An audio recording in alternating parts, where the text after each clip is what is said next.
Hello' everyone, আশা কৰোঁ সকলো ভালে আছে। হাপি ফাৰ্ষ্ট লেণ্ডৰ আন এটি ব্লগলৈ আপোনালোক সকলোকে স্বাগতম জনাইছোঁ।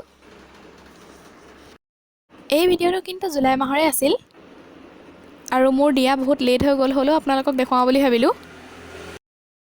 এডিট কৰিবলৈ যিহেতু মোৰ ইমান আজিকালি সময়ে নহয়, সেইবাবে আপোনালোকক ভিডিঅ'খিনি দিয়া অলপ লেট হৈ যায়। আজি যিহেতু স্কুল বন্ধ আছিল, সেইবাবে মই ভিডিঅ'খিনি এডিট কৰি আপোনালোকক দি দিওঁ বুলি ভাবিলোঁ।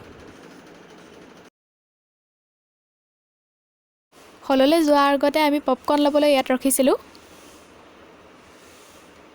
কাৰণ এইবোৰ বস্তু তালৈ নিব নিদিয়ে সেইবাবে। এতিয়া যিহেতু পপকৰ্ণখিনি লোৱা হৈ গ'ল আৰু এতিয়া আমি ভিতৰলৈ যাওঁ। চিনেমাখন যিহেতু ৰাতিৰ 8:30 বজাত দিব বুলি কৈছিল, সেইবাবে আমি তাৰ আগতে আহিছিলোঁ আৰু এতিয়া গৈ আছোঁ ভিতৰলৈ। আৰু সকলোখিনি ক্লিপ আপোনালোকক দেখুৱাই থাকিম, একেলগে আপোনালোকে চাই থাকিব।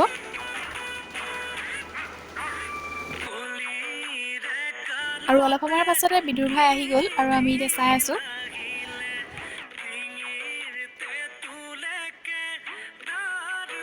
ভিডিঅ'টোহঁতৰ মেইন চাউণ্ডটোহঁত মই অফ কৰি দিলোঁ, কাৰণ কপিৰাইট আহিব পাৰে সেইবাবে। যদি এই চিনেমাখন আপোনালোকে একেবাৰে চোৱা নাই, তেতিয়াহ'লে আপোনালোকে মোবাইলতো চাব পাৰে, বেলেগ বেলেগ ইউটিউবাৰে দি থৈছে। কিন্তু মই কপিৰাইট ক্লেইমৰ কাৰণেই নিদিলোঁ চাউণ্ডটো, আৰু মই গোটেইখিনি ভিডিঅ' কৰাও নাই বাৰু, আৰু গোটেই ভিডিঅ'খিনি দেখুৱাটো সম্ভৱো নহয় সেইবাবে। চিনেমাখনত ৰাতিৰ ক্লিপে বেছি আছে, সেইবাবে আন্ধাৰ আন্ধাৰ দেখুৱাইছে।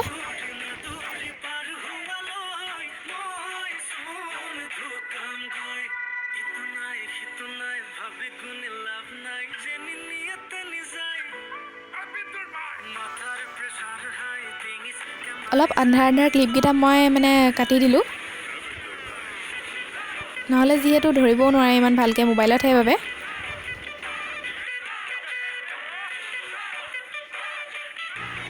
আমি বিদুৰভাইখনৰ ছিজন 3টো চাবলৈ গৈছিলোঁ, আৰু 1, 2, 3 আপোনালোকে ইউটিউবত চাৰ্চ কৰিলেও পাব। এই বিভিন্ন ধৰণৰ ইউটিউবাৰেও ভ্লগ বনাই থৈছে, তাতো চাবগৈ পাৰে গোটেইখন চাওঁ বুলি ভাবিলে।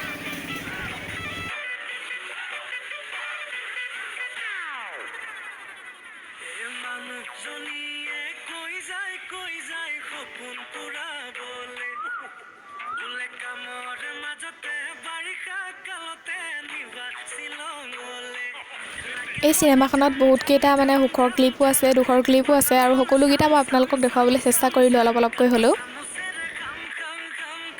মই আপোনালোকক যিহেতু ভিডিঅ'টো আৰম্ভ হোৱাৰ আগতে কৈ দিছোঁ কপিৰাইট লাগিব পাৰে, সেইবাবে মই ইয়াৰ ৰিয়েল চাউণ্ডটো অফ কৰি দিছোঁ আৰু এনেদৰে গান এটা দি দিছোঁ। আৰু এই গানটো কিন্তু বিদুৰভাই গানেই হয় আৰু নন কপিৰাইট হয়, আপোনালোকেও দিওঁ বুলি ভাবিলে দিব পাৰিব।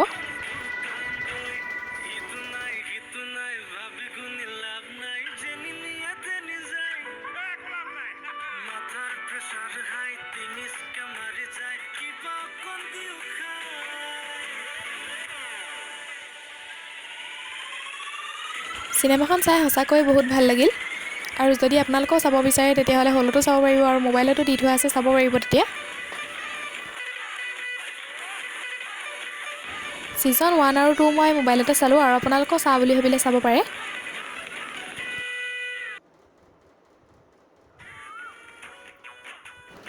এই চিনেমাখনৰ গোটেইকেইটা পাৰ্টেই কিন্তু বহুত ধুনীয়া চাবলৈ।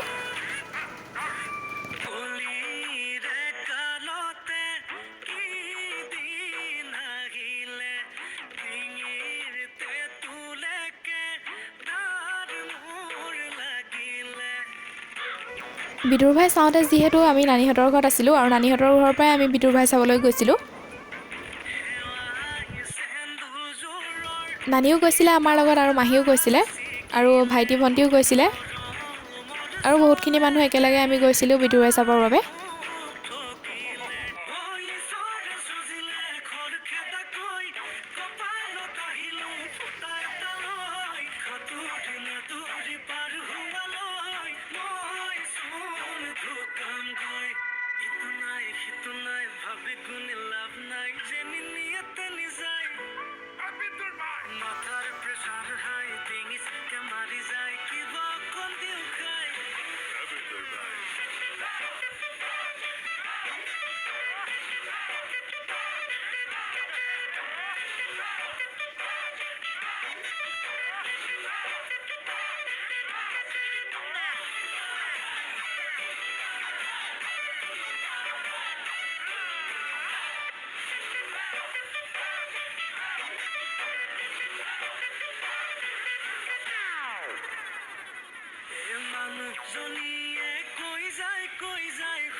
আৰু অলপ সময়ৰ পাছতে বিদুৰভাই শেষ হৈ গ'ল আৰু এতিয়া সকলো যাবলৈ ওলাল। বৰ্তমান অসমৰ জ্বলন্ত সমস্যাবোৰৰ সুন্দৰ নিদৰ্শন বিদুৰভাই চিনেমাখনত দাঙি ধৰিছে। সেইবাবে চিনেমাখন বহুত হিটো মাৰিলে আৰু বহুতে ভালো পালে চাই। আৰু তাৰ অলপ পাছতে আমি ওলাই আহিলোঁ বাহিৰলৈ আৰু এতিয়া ঘৰলৈ যাওঁ। Bye bye.